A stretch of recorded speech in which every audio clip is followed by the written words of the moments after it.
2025 is over, and we would be the worst YouTubers ever if we didn't make a best of list. Welcome back to Movies Good, Internet Bad. I'm Corey, that's Shane, and this is our list of the top 5 movies of 2025. Subscribe. This is our list. Art is subjective. It may not be the same as yours, so go ahead and comment below and let us know what your favorites were.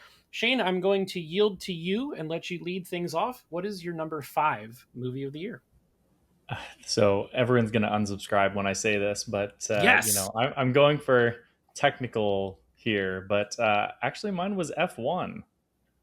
Oh, okay. I All I right. liked that a lot more than most people. I think the script not good, but I think just the technical achievement and like it just kind of embraced what it was. Like it's a corny sports cliche movie, but done with incredible cinematography. I love the soundtrack.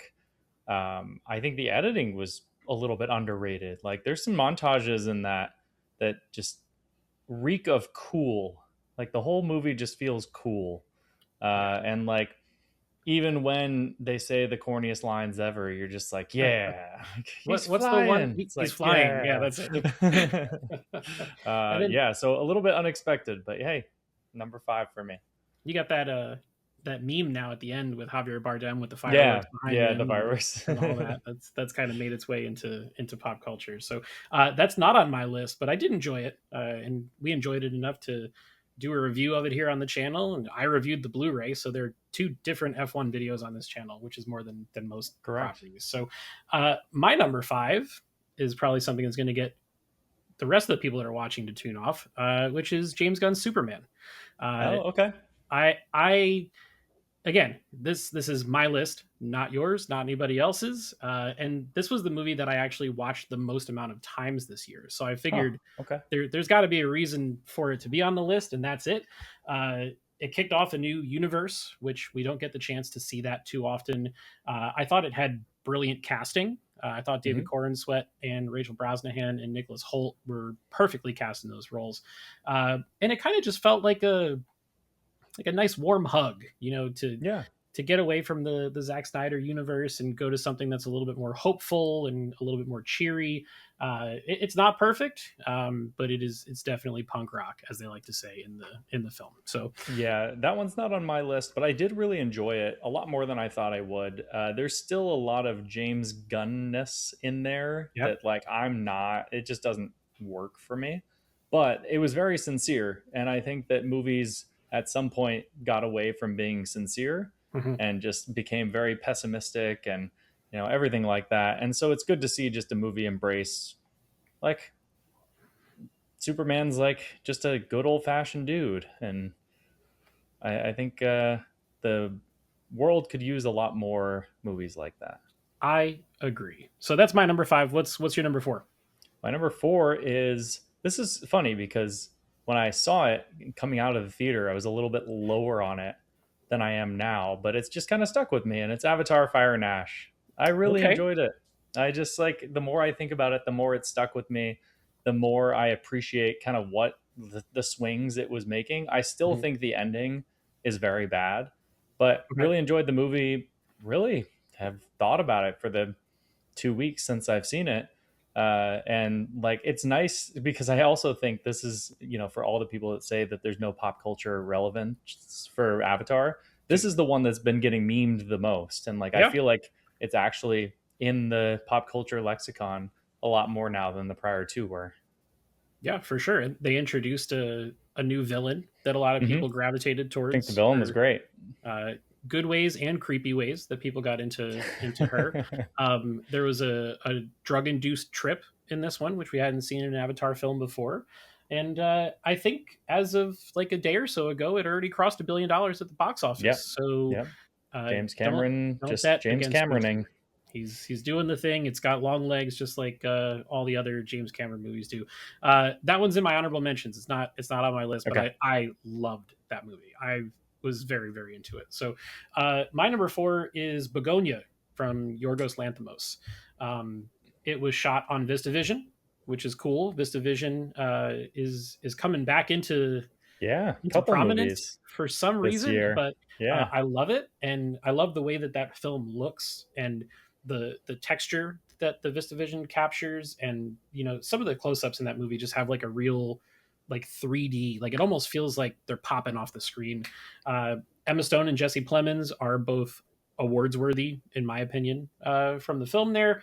And it's just a batshit idea that somehow works, which is kind of the hallmark of a Yorgos Lanthimos movie. If you've seen The Lobster or Poor Things, or anything else that he's done that falls into those categories. I have a 35 millimeter film strip over here on my desk from Begonia that we got from our Nice. screening. It's one of my movie souvenirs for the year. So I didn't expect that movie to be on this list, but it's one of the ones that I keep going back to and thinking about. So Nice. so that's my four. And I have a feeling we're going to get closer on our list now. Yeah, I feel like our top three is probably all the same three Probably the movies, so same, but maybe let's different hear it. orders. Yeah. What's your three? Number three, I've got Sinners. Okay, me too. Nice. Yeah, Saw it in IMAX, saw it in full 1.43 aspect jealous. ratio. So that dance scene in the middle, the music scene in the middle was full floor to ceiling screen. And I really enjoyed the filmmaking of it. I did think in some ways it became a little bit too much, but overall, really enjoyed the film, really enjoyed the filmmaking of it all. And I was kind of out on Ryan Coogler after Black Panther 2, and he brought me back in. So I was excited that he redeemed himself. Yeah, he did an interview with Josh Horowitz from Happy Sad Confused last week, and Josh Horowitz was like, "Why are you going back to do Black Panther 3?" Mm-hmm. And he was like, "Because I want to." And I was like, Yeah. that's a good Yeah. answer, because like he Yeah. really, after doing Sinners, he doesn't need to do any No. franchise IP stuff. But yeah, that the 276 Ultra Panavision expanding out to the 70 millimeter IMAX, something that apparently has never been done before. Genius idea. Uh, that that musical sequence in the middle of the film is probably my favorite cinematic moment of the year. Yeah. It's just unreal. And for me, on a personal level, I went to music school, so like Mm-hmm. the fact that music is almost a character of its own in that film is awesome. And he outbladed Marvel. He did a period vampire piece before Yeah. Marvel could pump theirs out. They even borrowed some of the clothes that they were going to use for the Blade movie, which is really really fascinating. So Yeah, I just like that it had something to say too. Like there's a yes, lot of like deeper meaning behind it all that really ties in well together. And you know, any movie that does that for me is going to be placed on another pedestal above things that just aren't yeah, that interested in and saying much. your celebrity crush Haley Steinfeld talks dirty in the movie, which That's probably true. doesn't hurt things. So It uh, should have been number one. Sorry. it should have been number one. Damn it! All right, so what's your number two? I've got Marty Supreme at number two. Probably Okay, the same as you. we're Yeah. we're flip flopping for one and two. Oh wow. Okay. Yeah. So I've got Marty Supreme. I think Timothy Chalamet, as arrogant as he was during the press tour for this, like he backs it up. It's like when like an NFL player goes and talks shit before the game and then drops like And then he wins. 450 passing yards or something like that. Like Yep. he was doing it. Like he was on a heater. He knew it, and he knew that the work he did in that film was exemplary, and it absolutely was. If he doesn't win Best Actor, I will be supremely surprised. Well, I think it's between him and the lead of your number one film. But Correct. yeah, he is electric in that movie. The rest of the cast is though too. Everyone Yeah. who's in that Hmm. movie, whether it's Gwyneth Paltrow, Gwyneth Mr. Paltrow. Wonderful, Odessa, Penn Jillette, like there's all the guy that went viral for like being a Knicks Yes. fan that ended up in the Yep. movie because the Safdies found him, or Josh Safdie found him. Just ridiculously great casting. Tyler the Creator was great in there too. Yep. Another movie that's shot on film. 4 out of my 5 favorite movies this year were shot on film instead of digital, which I think is interesting. Uh, Josh Safdie brought the uncut gems energy, Oh but yeah. dialed it back just enough Hmm. to make it what I think is a better movie than Uncut Gems. Yeah. It's like he gets better. And again, we can get into the Josh and Benny of it all, but this to me feels so much more similar to the prior two films that they Yeah. made together, and so that Mhm. makes me think that that Josh had a lot more creative control over those films than Benny did. Yep. And maybe that's part of why they wanted to do stuff separately, is, Mhm. make a name for yourself, try to see what you can do without the other there. And we got some, I would say, probably mixed results there. I Yeah, thought Marty Supreme was incredible. Smashing Machine was not. it And was okay. You yeah, know, it's probably a career best performance from The Rock, but I mean, you know, low bar. low bar to clear on that one. He's not wearing his uniform, which is the Exactly. beige button down shirt with like Yep. army pants or whatever. But Marty Supreme also has an incredible musical score. To put an '80s synth inspired score over Yes. top of a movie that takes place in the '50s is something that my brain would never have thought to do, and it works really, really, really well. I mean, the first scene being set to Forever Young Yeah, with the title sequence, I was yeah, just like, okay, I know what kind of movie I'm in for within the first 5 minutes. yeah. And then the needle drop at the end of the movie Mm-hmm. with Tears for Fears is just it's Yep. unbelievable. Really, really, Yep. really great stuff. So that was your number two. It's my number one. So I'm Yep. guessing your number one is A Few Small Beers. It is one Awesome. battle after another. Yeah, that one. Go ahead, wax poetically about one battle after I another. can't say enough good things about this movie. Ever since I saw it, I just kept thinking about it. And from the way that it's like almost 3 hours long and it feels like it goes by in about an hour, to the final sequence where they used all the telephoto lenses on those rolling hills, to Unbelievable. Sean Penn's outrageous performance throughout the entire thing. Yes. Like, it's memeable and funny while also being pretty deep and like about a lot of Mhm. Yeah. dynamics that we're dealing with in real life all the time. uh I really, it's just one of those movies that's like a perfect storm. Yeah. It's an excellent movie. It's also very quotable. It's also very memeable. It's just everyone's talking about it. Yep. Yeah. Again, another one in VistaVision, which Hmm. is that's cool. So the Brutalist was last year in VistaVision. Then we Yep. had Begonia this year, one battle after another. Leo, incredible. Benicio del Toro, incredible. Chase Infinity, everyone again. The Another whole movie where cast, the whole cast brought their A game. even the It, interrogator guy, who was apparently a real interrogator. right? Yeah. I think it's probably PTA's best since There Will Be Blood, Yes. which Yeah. is we're going back quite a few years there. I did not Um, love Licorice Pizza, so yeah, like I was happy that this one delivered for me. it's funny. A lot of the movies that are on my list, like Begonia, is Yorgos coming back after Kinds of Kindness, which was just Yeah. okay. Hmm. Sinners is Coogler coming back from Wakanda Forever. Yeah. One battle after another is PTA coming back from Licorice Pizza.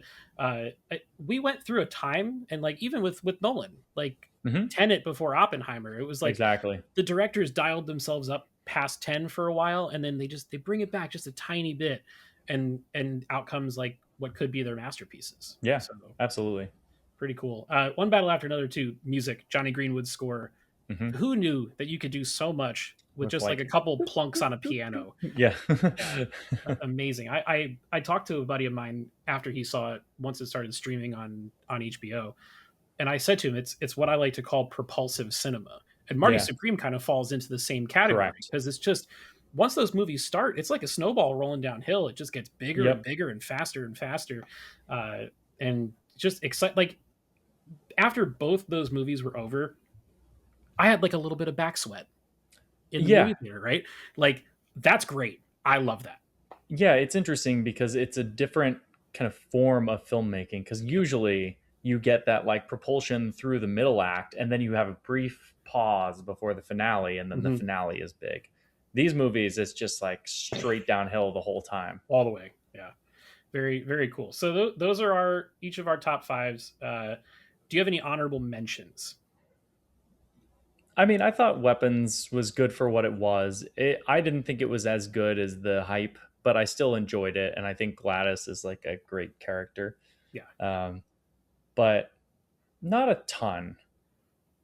Okay. I saw. I'll go with the How to Train Your Dragon live action remake. Yeah. Really? Okay. No, Oh, no, I was gonna say I didn't see it.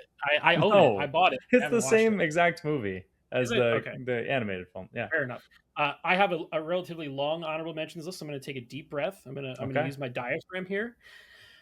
Hamnet, Train Dreams, Companion, Wake Up Dead Man, Sorry Baby, Roofman, Weapons, Eddington, 28 Years Later, The Phoenician Scheme, Black Bag, Bring Her Back, The Life of Chuck, Avatar Fire and Ash, and If I Had Legs, I'd Kick You. I saw a lot of movies this year. I think I I will saw like say, 83 yeah, movies that came out in 2025. So to narrow that down to five, I was like sitting here chewing my fingernails trying to figure out which ones are my top. So I will uh, say, due to various life events, I did not see as many movies as I wanted to this year. But 2026 is a new year, and I think that's the perfect I segue was gonna into our say, next segment. let you just tee that up for me, and I'll run with it. So that's gonna do it for this video with our top five of 2025. The next video that you see from us will be our most anticipated films of 2026. So to close this one out, if you like the video, please like it, subscribe to the channel if you have not already. Thanks to the over 800 of you who have now Hmm. subscribed to this channel. We couldn't be more grateful. And again, please don't forget to leave a comment below. Let us know what your favorite movies were, and be on the lookout later this week for our most anticipated of 2026. So be on the lookout for all those things and so much more. And until next time, see you guys in the next video.